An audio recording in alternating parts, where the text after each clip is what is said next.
और जाटों की गर्मी उतार दोगे तुम लोग? अरे हम तो पैदाइशी गर्म हैं, हमारे खून में गर्मी होती है, हम किसी से डरते नहीं हैं। किसान के हथियारों को बगल में रखोगे और किसानों से प्यार की उम्मीद करोगे। नमस्कार, मैं हूं कुमुद। एक बार फिर से स्वागत है आप सभी का BCS न्यूज में। और पहली बार हम आ चुके हैं हरिन ताऊ के घर। उन्हीं से जानेंगे कि क्या चल रहा है चुनावी माहौल। चुनाव इस बार बहुत खास है।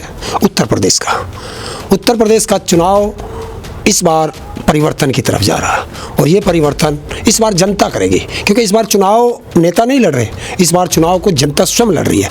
और जब जनता स्वयं चुनाव लड़ती है तो बहुत बड़ा परिवर्तन करती है। ये पहले से भी बड़ा परिवर्तन इस बार होगा। आपको पता है कि अमित शाह जी मैदान में उतर चुके हैं?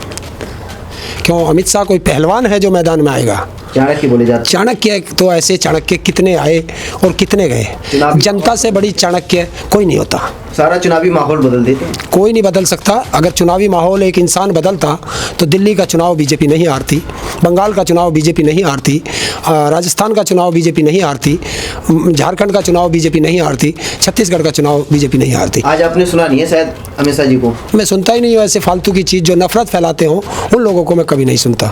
उन्होंने कहा है कि गलती मत करना, लोगों से कहा है गलती मत करना। अगर गलती कर दी तो जो लोग जेल के अंदर है ना, आजम खान को सीधा टारगेट करते हुए कहा कि जेल के अंदर जो लोग हैं वो लखनऊ सचिवालय में मिलेंगे अगर गलती हो गई तो। देखिए, गलती हमने की थी 2014 में, गलती हमने की थी 2017 में, और गलती फिर की हमने 2019 में। और अब हम बिल्कुल भी गलती नहीं करेंगे, क्योंकि हमें नहीं पता था कि जिन लोगों को हमने 2014 और 2017 और 2019 में चुना वे अपराधी लोग थे, और उन्हें हमने संसद तक पहुंचा दिया। तो अपराधियों को संसद में जाने से और विधानसभा जाने से जनता रोक देगी, और इनको बीजेपी को की घर वापसी कराई गई। आपने कांग्रेस को केंद्र में बिठाया, उन्होंने यूपी के लिए क्या दिया? उन्होंने बहुत कुछ दिया था पिछली सरकारों ने, लेकिन तुम लोगों ने क्या दिया? जो पिछली सरकार देश को दे करके गई, तुम लोगों ने वो सब बेच दिया। तो तुम तो विक्रेता हो। हमने यूपी को नंबर 1 बना दिया। किस चीज़ में? भुखमरी में, क्राइम में और बेरोजगारी में? किस चीज़ में? 1,40,500 करोड़ यूपी के लिए मोदी जी ने दिए। पिछली सरकारों ने क्या दिया आपको? ये मोदी जी बिहार में भी गए थे, और बिहार में भी बोली लगा के आए थे कि 50 लाख करोड़ दे दूं, 60 लाख करोड़ दे दूं, 70 लाख करोड़ दे दूं, 80 लाख करोड़ दे दूं, 100 लाख करोड़ दे दूं, 125 लाख करोड़ दे दूं। वो कहाँ है? उन्होंने राम मंदिर का भी जिक्र किया। देखिए, मुद्दों से ध्यान भटकाना है। देश की जनता शिक्षा, स्वास्थ्य, बेरोजगारी, किसान और महंगाई पे बात करना चाहती है। ये मुद्दों से ध्यान भटकाने वाली बात है, और जनता को अपने मुद्दों पे रहना है। उन्होंने कल्याण सिंह का जिक्र करते हुए कहा कि बाबूजी ने हंसते हंसते राम जन्मभूमि के लिए अपनी कुर्सी भेंट चढ़ा दी थी। फिर वही चले गए। अरे उन पे क्यों जा रहे हो? तुम बताओ, तुमने क्या किया? तुमने हंसते हंसते देश की जनता को कोरोना काल में झोंक दिया। जब जनता को ऑक्सीजन की ज़रूरत थी तब तुम महलों में थे। जनता को जब बेड की ज़रूरत थी तुम महलों में थे। जनता को जब हॉस्पिटल की ज़रूरत थी जब तुम महलों में थे। जनता को जब मरने के बाद लकड़ी की ज़रूरत थी तो तब तुम महलों में थे।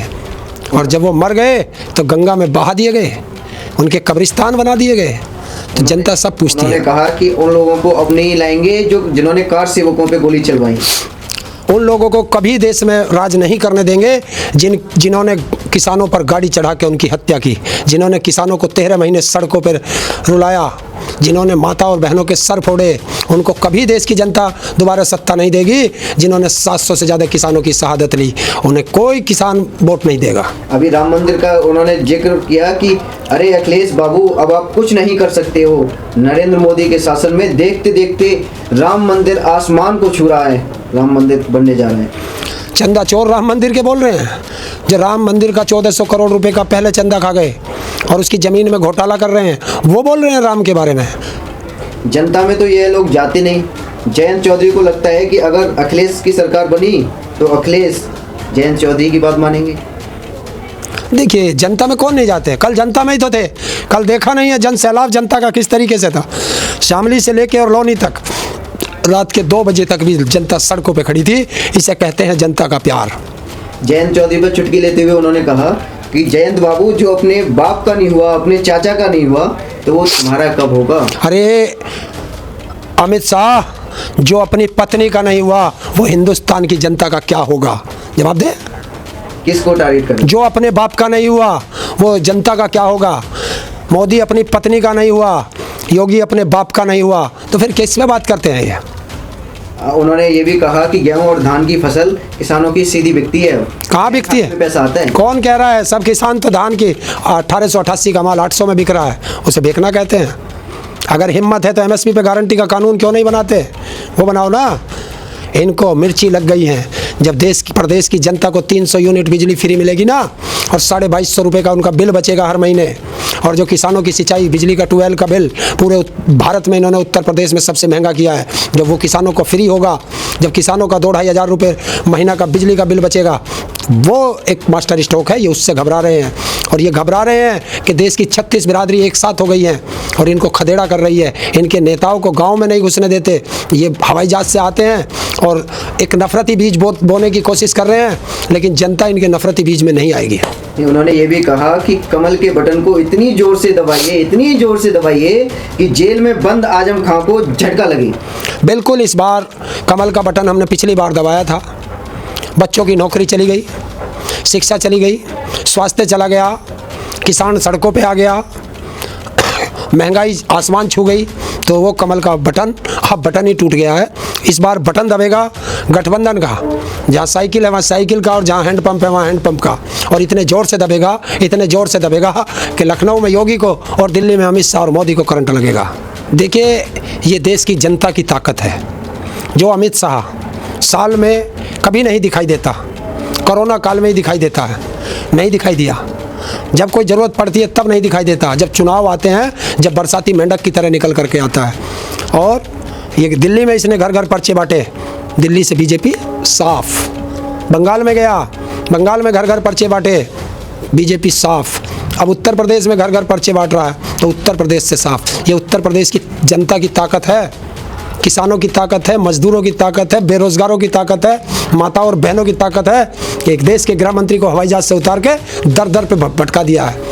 नहीं, आप कहते हो भटका दिया, वो कि नजर नहीं आते, और भी तो काम है उनके लिए। क्या और भी तो काम है? क्या है?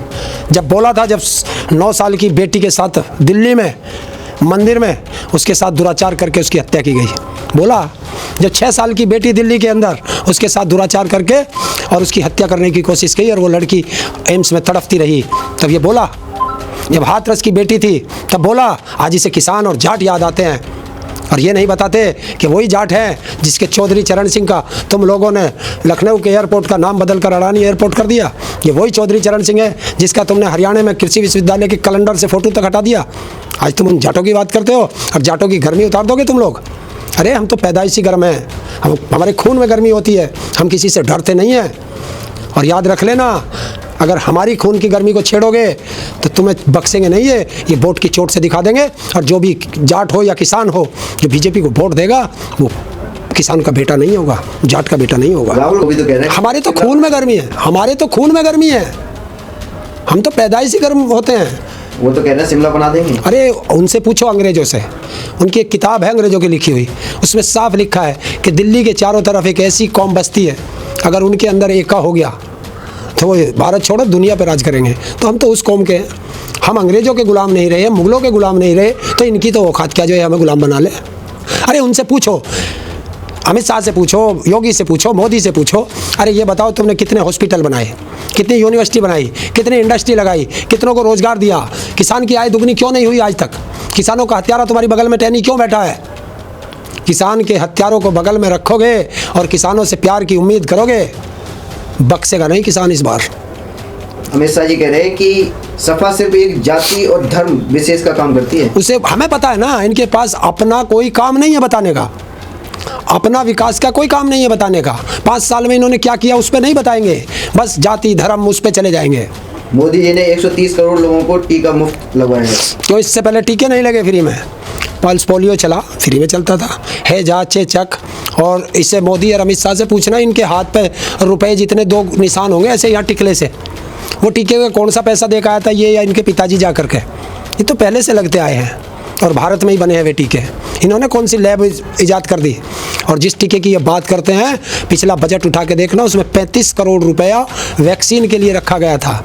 जो मुद्दों की बात नहीं करेंगे, ये मोदी नहीं बताएगा, अमित शाह नहीं बताएगा कि किसान छुट्टा पशुओं से कितना परेशान है, उसकी फसल सारी चट कर गए। वो दिन में काम करता है और रात को छुट्टा पशुओं की रखवाली करता है। ये नहीं बताएंगे कि जब मोदी को 2014 में सत्ता मिली थी, जब गाय के मीट की सप्लाई विदेशों में 17% थी या 19% थी और आज 37% है, तो गाय किसके शासनकाल में सबसे ज़्यादा कट रही हैं, ये नहीं बताएंगे। उन्होंने तो यहाँ तक कहा कि एक बार फिर से कमल को खिलाइए और यूपी को नंबर 1 प्रदेश बनाइए। बिल्कुल क्राइम में नंबर 1 नहीं बनने देंगे। और कमल तो खिल लिया जितना खिलना था, अब तो साइकिल और हैंडपंप चलेगा उत्तर प्रदेश के अंदर। ये जनता की मांग है, क्योंकि मैं जहाँ भी जाता हूँ जनता इस तरीके से इनसे खफा है कि जो इनको खदेड़ रही है। जनता इनको अपने गांव में नहीं घुसने दे रही, ये कितना बड़ा है। पहली बार मैंने देखा है अपने जीवन काल में कि किन्हीं राजनेताओं को जनता अपने गांव में नहीं घुसने दे रही। कितना विरोध कर रही है, जनप्रतिनिधियों का विरोध पहली बार देखा है। थोड़ा बहुत किसी एक व्यक्ति का, 2 व्यक्ति का हो जाता था, लेकिन हर जनप्रतिनिधि का, सांसदों का, विधायकों का, मंत्रियों का किस तरीके से विरोध हो रहा है। देश के प्रधानमंत्री तक का विरोध हो रहा है। तो ये क्या है? ये जनता में गुस्सा है, रोष है और जनता बदलाव चाहती है।